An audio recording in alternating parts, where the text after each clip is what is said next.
Yo les gars, c'est Pix, j'espère que vous allez bien. Bah voilà, 250 000 abonnés en faisant du Call of Duty Zombies, c'est incroyable et indécent. Du coup, je me suis dit qu'il fallait quand même que je fasse une vidéo particulière, une vidéo spéciale, et j'ai décidé de faire une FAQ. Un concept extrêmement original, n'est-ce pas? On est là, hein? Non, plus sérieusement, ça fait quand même pas mal de temps que j'ai pas fait d'FAQ, que j'ai pas répondu à vos questions et que je vous ai pas parlé à cœur ouvert. La dernière, je crois que ça remonte à 2019, et depuis 2019, il y a eu beaucoup de choses qui ont changé. Il y a aussi beaucoup de personnes qui sont arrivées entre temps, du coup, je me dis que faire une FAQ au final ça va permettre à ces personnes de possiblement d'apprendre plus sur moi. Ça va vraiment être un truc où je vais répondre à cœur ouvert. Bien sûr ce sera une FAQ qui portera sur la chaîne, sur moi-même. On va pas parler par exemple de Call of Duty Zombie lui-même. Genre il y avait quelques questions qui me demandaient mon avis concernant les prochains DLC de Black Ops Cold War et c'est pas du tout le but et le principe de cette FAQ, ok? Mais je vous rassure, il n'y a pas que une FAQ qui va arriver pour les 250 000 abonnés. Je suis en train de bosser sur une vidéo un petit peu particulière qui va retracer un petit peu toute l'histoire de la chaîne comme j'avais fait pour les 100 000 abonnés. Que les 250 000 abonnés pour moi c'est quand même un assez gros cap, c'est quand même un quart de million. Et en plus de ça, en fin de vidéo, il y aura un petit message, voilà, pour vous parler à cœur ouvert, pour revenir sur toute cette aventure. Mais bref, je pense qu'on est parti directement avec vos questions. Qu'est-ce qui t'a envie de faire YouTube? Qu'est-ce que tu aurais voulu faire comme métier si YouTube n'avait pas fonctionné? Alors, en toute honnêteté, c'est en 2012, j'ai rencontré un ami, du coup, voilà, sur le online de MW3 sur PS3 à l'ancienne. Et en fait, il faisait des vidéos dans son coin, voilà, c'était pas un truc à grand succès, il faisait juste ses vidéos pour se faire kiffer. Et il m'a dit un jour, franchement, prends-toi en boîtier d'acquisition, essaie de faire tes montages, etc. Je pense que tu pourrais kiffer. De base, je suis quelqu'un qui adore créer des choses. Et du coup, pour mon anniversaire en septembre 2012, si je dis pas de bêtises, mes parents m'ont offert mon premier boîtier d'acquisition. C'était un HD PVR pour mon anniversaire en fait. Et du coup, c'est cette personne qui s'appelle Jérémy qui m'a donné envie de faire des vidéos, qui m'a dit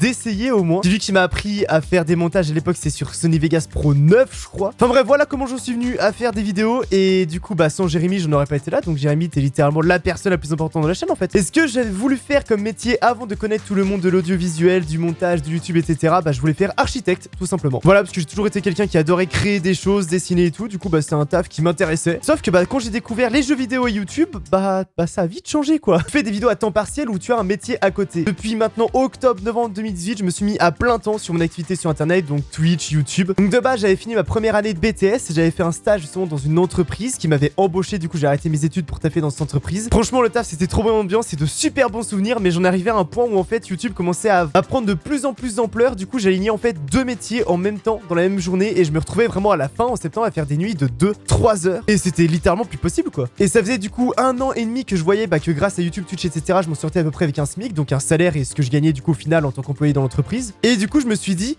même si je kiffe le taf que je fais, je vais le quitter, je vais me mettre à fond dans YouTube parce que j'ai cette chance en fait de pouvoir essayer d'en vivre sur de long terme ou du court terme, je sais pas. Du coup, par peur de regretter, vu que YouTube c'est ma passion, clairement je me suis dit, vas-y, je me lance là-dedans. Si ça marche pas, c'est pas grave, je retrouverai un taf ou quoi. Et donc non, comme je l'ai dit, du coup, maintenant depuis octobre-novembre 2018, je ne fais que ça, c'est mon métier, voilà, ma profession. Et c'est un kiff, voilà, c'est une petite idée de rêve, je vis de ma passion. Et franchement, je souhaite à tout le monde de se lever tous les matins avec le sourire et se dire, je vais travailler dans un truc que j'aime. C'est vraiment la plus belle satisfaction possible, quoi. Il y a beaucoup de délires qui rendent ta chaîne unique, Chat du Rouquin, Flapex, etc. Tu les vois comment maintenant, comme une partie de toi à pas oublier, comme des fondations ou comme des délires éphémères. Alors franchement, je les vois comme des fondations de la chaîne, quoi. Et des délires qui remontent à 2016, je crois, la chatte du rouquin par exemple. C'est vraiment un truc que j'ai sorti d'un seul coup, comme ça, en vidéo, tu vois, c'était un petit délire, genre, de base, je pensais éphémère, tu vois, un petit truc vite fait. Et maintenant, en fait, je trouve que c'est des éléments de la chaîne, quoi. À chaque fois que j'ai de la chance, même dans le chat Twitch, c'est dit, oh, la chatte du rouquin, etc. Donc non, pour moi, franchement, tous ces délires-là, Face Flapex, la chatte du rouquin, la pierre, etc., je les vois vraiment comme des éléments, même les éléments clés de la chaîne. Est-ce que ton zombie préféré, c'est Infinite Warfare ou un autre code? Continue ce que tu fais, BG. Alors, personnellement, je vais répondre à cette question, on en parlera plus tard dans une vidéo qui va arriver cette année. Mon classement, je dirais, donc sans détailler, etc. On en parlera en vidéo tellement. Pour moi, mon préféré, c'est Black Ops 3, parce que le custom, parce que les DLC, Zombies Chronicles, etc. Ensuite, Infinite Warfare Zombie, BO4 Zombie, BO1 Zombie, Cold War Zombie, BO2 Zombie, World War 2 Zombie, World at War Zombie, et bien sûr, le pire de tous les zombies, c'est indiscutable, les développeurs sont d'accord là-dessus, c'est Advanced Warfare Zombie, qui est une bouse. À quel âge as-tu commencé les jeux vidéo et sur quelle console? Alors moi, j'ai commencé par rapport à certaines personnes les jeux vidéo extrêmement tard, parce que mes parents n'étaient pas... parce que j'ai eu des parents qui m'ont pas mis dans les jeux vidéo, tout simplement, ils sont pas trop de ce domaine-là, eux. Et de base, j'étais vraiment quelqu'un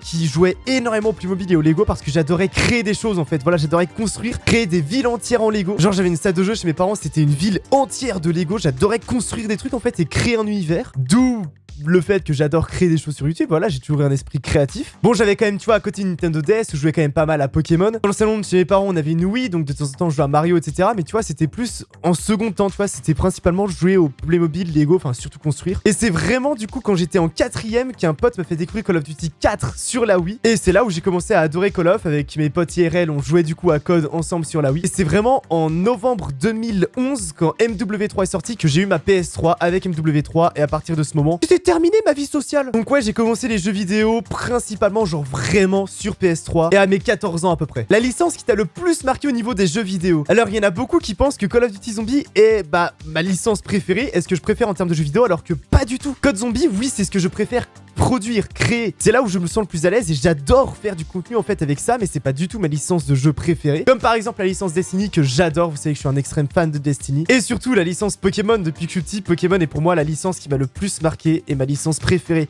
all time. Donc voilà, pour te répondre, c'est très largement Pokémon. Salut, est-ce que des fois ça te lasse le mode zombie pendant quelques jours? Bien sûr. Alors honnêtement, ça m'est arrivé une fois de vraiment me lasser de Code Zombie parce que je tourne en rond, on en parlera plus tard. Mais sinon, en termes général, non, je me lasse pas du tout de Call of Duty Zombie parce que je ne joue en zombie que lorsque c'est pour produire, lorsque c'est pour stream, lorsque c'est pour tourner une vidéo. Attention, je dis pas que je me force du coup pour produire, pas du tout, c'est juste qu'en fait, dès que j'ai envie de jouer en zombie, j'ai envie aussi de produire quelque chose, tu vois. Donc du coup, comme c'est quand même un rythme assez modéré, à côté, tu vois, je vais jouer à des Pokémon sur la DS par exemple quand je suis dans mes jours off. Du coup, je m'en lasse pas parce que tu vois, je me bute pas non plus à ça tout le temps. Salut Flapix, as-tu un objectif sur YouTube? L'as-tu accompli? Alors quand je me suis vraiment lancé dans YouTube, que je commençais à poster des vidéos en fait, j'avais pas de projet parce que vraiment je sortais des vidéos à l'époque de Black Ops 2 qu'au moment de sortie de DLC pour faire des tutos comme Kenshin, voilà, c'est ma plus grande inspiration. Et c'était une occupation genre après les cours, comme par exemple il y a des personnes qui font du sport ou une activité, moi c'est juste en fait faire des vidéos, tu vois, mais sans plus. Et quand j'ai vu que ça commençait à monter, je me suis dit, un jour, j'aimerais bien quand même avoir les 100 000 abonnés en faisant que du zombie parce que pour moi, c'est quelque chose d'inatteignable. Il y avait que Kenshin, en fait, qui avait réussi à faire de tels chiffres. Et du coup, je me suis dit, j'ai envie de me donner un objectif. J'ai envie d'arriver à 100 000 abonnés, d'avoir un trophée et me dire, avec du zombie, j'ai réussi à faire ça. Pour moi, c'est un challenge impossible et donc oui, je l'ai accompli. Alors que j'aurais jamais imaginé que c'était possible. Genre moi, le petit Séraphin, le petit Flapix, sous le lit mezzanine chez mes parents, à faire du code zombie, je me suis dit mais c'est être impossible, j'en suis pas capable. Bon, bien évidemment, quand je l'atteins, je m'en suis mis d'autres et mon second objectif, ça avait été de réussir à en vivre en fait de cette activité, toujours en faisant que du code zombie, parce que pour moi aussi, ça c'était quelque chose, me dire je fais du Call of Duty, c'est déjà un truc niche.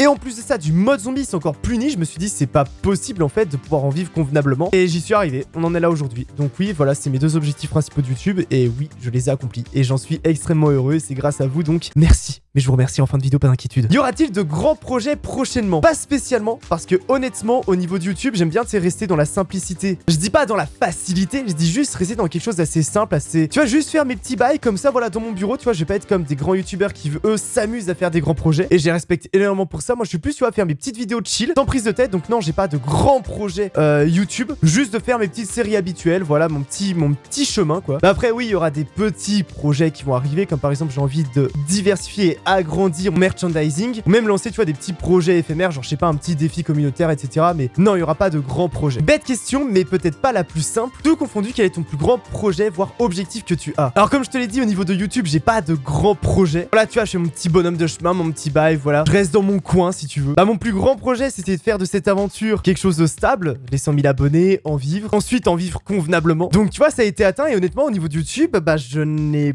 pas de projet. Donc mon plus gros objectif de vie actuellement que je me fixe, c'est de réussir, pourquoi pas cette année ou l'année prochaine, devenir propriétaire d'un bien immobilier. Comme ça, je me dis, au moins, tu vois, je suis chez moi, j'ai réussi à faire ça. Et pour moi, c'est quand tu te lances dans la vie, c'est le plus gros objectif de vie que tu as au début. Et après, sur de plus long terme, pourquoi pas investir parce que je gagne dans l'immobilier, je sais pas, histoire de faire manger Gucci aux futurs enfants, tu vois.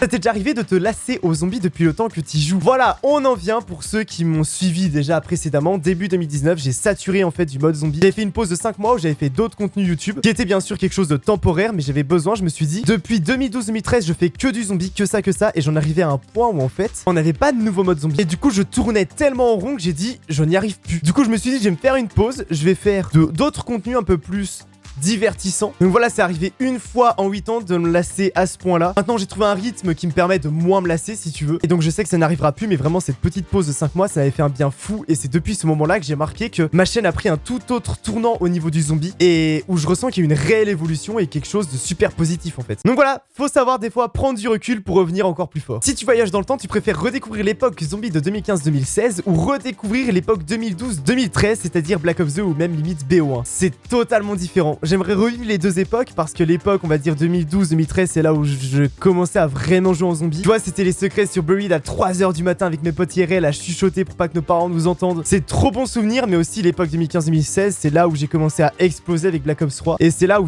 tout a commencé à partir super vite. C'est là où j'ai rencontré en plus de ça les créateurs de contenu zombie, où j'ai commencé à côtoyer régulièrement Kenshin, où de base Kenshin c'était voilà mon idole sur YouTube. Et donc non, pour moi c'est deux super périodes et je dirais quand même 2012-2013 parce que c'est quand même de super bons souvenirs, c'est mes débuts en zombie quoi. Est-ce que tu vas remettre J'aime trop ton boule en musique pour les subs, pour les plus anciens? 5000 subs Twitch et je le fais. Vive la moula, j'adore l'argent. Comptes-tu continuer à faire du zombie dans les mois ou futures années sur YouTube ou sur Twitch, ou vas-tu changer de contenu plus tard? Pour l'instant, je vais juste continuer du zombie parce que c'est là où je suis à l'aise, c'est ce que j'aime faire. Mais le problème de YouTube, c'est que c'est impossible de planifier sur de long terme. Ça se trouve dans un an, il y a tout qui va changer, je sais pas, donc je pourrais pas te répondre, je ne sais pas où j'en serai dans 2 ans. Ça se trouve, j'arrêterai YouTube parce que j'aurai envie de changement dans ma vie. C'est ça le truc, c'est qu'avec YouTube, tu ne peux rien prévoir. Pour l'instant, je reste sur du zombie parce que c'est ce que j'aime, mais peut-être que dans 3 ans, ça va changer, je sais pas. D'où vient l'origine du beau mal? Alors là, ça remonte à 2016 avec mon groupe de potes IRL, bah vous le savez du coup, Guigui, qui est mon meilleur ami. Un jour, il s'est ramené, puis il a commencé à dire beau mal, etc. en fait. Je sais plus où il avait entendu cette expression, mais en gros, c'est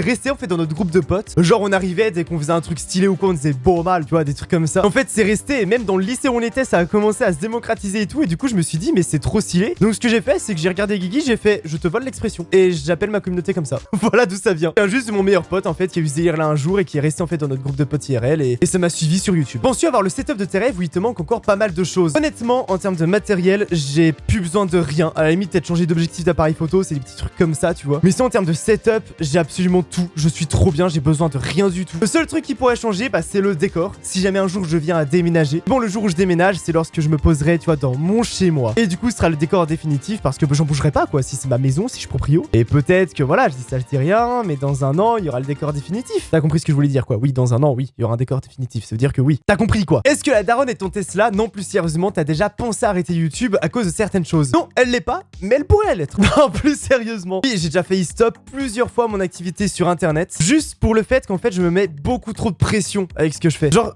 vraiment YouTube et Twitch pour moi c'est limite comme une drogue en fait. Tu vois, j'ai tout le temps besoin et l'envie de créer et de passer des moments avec vous parce que j'adore ça. C'est vraiment comme une drogue. Mais positif, attention, hein. C'est-à-dire que j'aime tellement ça, en fait, que j'arrive pas à m'arrêter. J'arrive pas, par exemple, à prendre de vacances. J'arrive pas à profiter de mes potes, de ma famille, etc. Je suis beaucoup trop là-dedans. Enfin, en tout cas, je l'étais beaucoup trop. Et donc, oui, j'ai failli arrêter plusieurs fois en me disant, je peux pas vivre, en fait, comme ça, en sacrifiant ma vie sociale, mes proches, quoi. Et c'est vraiment depuis fin 2020 que je me suis dit, ok, je remarque que depuis maintenant plusieurs années, c'est vachement stable. Je peux me permettre de faire possiblement un petit peu moins pour profiter plus de ma vie sociale. Et c'est pour ça que, du coup, c'est ce que je vous disais en début de vidéo. Maintenant, en 2021, j'ai pas d'objectif au niveau de YouTube. Mon objectif, c'est juste faire un travail sur ma vie perso, prendre plus de temps pour moi, pour ma famille, et commencer à accomplir les projets personnels maintenant que je suis satisfait de tout ce que j'ai accompli sur internet et que je me rends compte que c'est stable. Et si par exemple je fais 1 heure de stream de moins par jour, ça va pas se ressentir que ça. De toute façon, j'ai pas le choix de prendre plus de temps pour moi, parce que là je suis en train de me lancer dans plein de projets perso super positifs, notamment les fiançailles avec ma copine. Mais aussi, voilà, bon, je vous le dis, on est en train de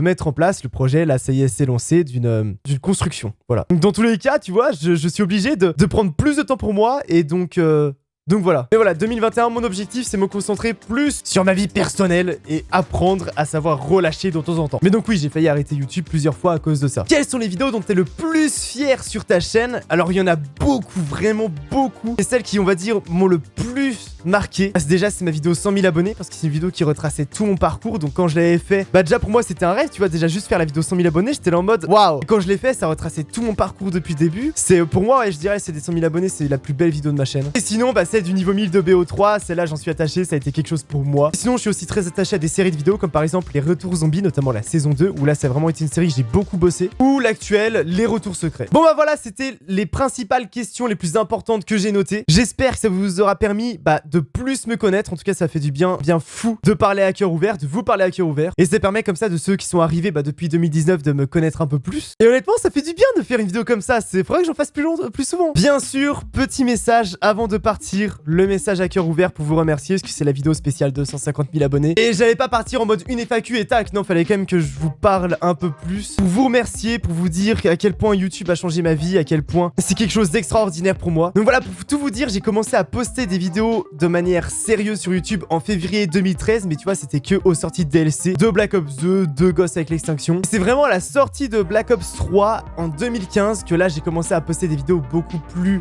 régulièrement et un peu plus sérieuses. Genre, les plus anciens se souviennent, sous mon lit mezzanine chez mes parents, c'était une époque incroyable. Black Ops 3 a commencé à faire exploser les zombies sur YouTube. Donc c'est là où je postais beaucoup de tutos plus travaillés, je postais plus de vidéos, je commençais à partir un peu dans le divertissement zombie. En 2016, les premiers retours zombies ont vu le jour, c'est les vidéos où j'étais vraiment en pur divertissement. Et c'est là que ça a commencé à vraiment décoller. Et quand j'ai vu que ça décollait, comme je te dis dans la vidéo, je me suis dit, vas-y, j'ai envie d'en faire toutes les semaines des vidéos. Mais j'étais très loin d'imaginer qu'en faisant du Call of Duty Zombie, parce qu'il faut le rappeler quand même que Code Zombie c'est quelque chose d'extrêmement niche honnêtement comme contenu, mais ouais, j'étais très loin d'imaginer que j'allais atteindre les 100 000 abonnés et encore plus loin d'imaginer que j'allais atteindre un quart de million avec du foutu mode zombie, merde. Donc pour certains c'est peu, c'est vrai, depuis toutes ces années c'est pas un chiffre qui est extraordinaire. Et pour le contenu que je fais, voilà, faut savoir comparer les chiffres des youtubeurs, etc. Mais si les chiffres en sont, on s'en fout. Faut les mettre au niveau de ce qu'ils font, tu vois. Et je trouve que vraiment 250 000 abonnés pour du Code Zombie en France, c'est incroyable. J'ai pas de mots pour définir ça. Je trouve ça tellement fou ce qui m'arrive. Donc voilà, là je parle de chiffres, 250 000 abonnés, etc. Mais je suis quelqu'un, je me concentre pas sur les chiffres. Parce que si je me concentrerais sur les chiffres depuis toutes ces années, j'aurais vite surfé sur les vagues de hype, style Fortnite, etc. Mais c'est juste que ce chiffre, ce symbole, 250 000 abonnés, un quart de million, ça me permet de voir que pour mon contenu, c'est un chiffre qui est démentiel. Et voir ça, je me rends compte et je réalise que je me dis en tout cas, j'ai réussi à faire un truc de ma putain de vie. Non mais je trouve ça démentiel quand on compare à l'époque où j'étais sous lit mezzanine chez mes parents à faire mes petites vidéos BO3, mon tuto des atouts IRL, d'être passé de ça à vivre de ça maintenant. Je trouve ça trop incroyable, c'est grâce à vous, donc je ne saurais même pas comment vous remercier pour toute cette aventure qui est incroyable et qui continue d'évoluer et de grandir au fur et à mesure des jours. Voilà, chaque matin, je me lève avec le sourire et je me dis, je vais exercer mon travail et je suis heureux de faire ça. C'est vraiment ce que je souhaite à tout le monde, c'est vivre son rêve, de réussir, d'avoir un travail qui lui plaît. Et franchement, c'est la plus belle chose au monde. Donc merci à tous de me faire vivre cette aventure qui est oufissime. C'est trop beau, grâce à vous, je vis ma vie de rêve. Je suis tellement heureux, vous pouvez pas vous imaginer. C'est tellement un plaisir de partager des choses avec vous tous les jours. C'est très loin d'être terminé, on va continuer à grind, on va essayer d'aller choper ces 300 000 abonnés pour encore un nouvel objectif. Donc voilà, merci du fond du cœur de me suivre dans cette aventure, de me porter votre soutien tous les jours. C'est beaucoup trop beau. Donc voilà, pour conclure la vidéo, le seul mot je trouve qui correspond le mieux à ce cap-là, c'est merci.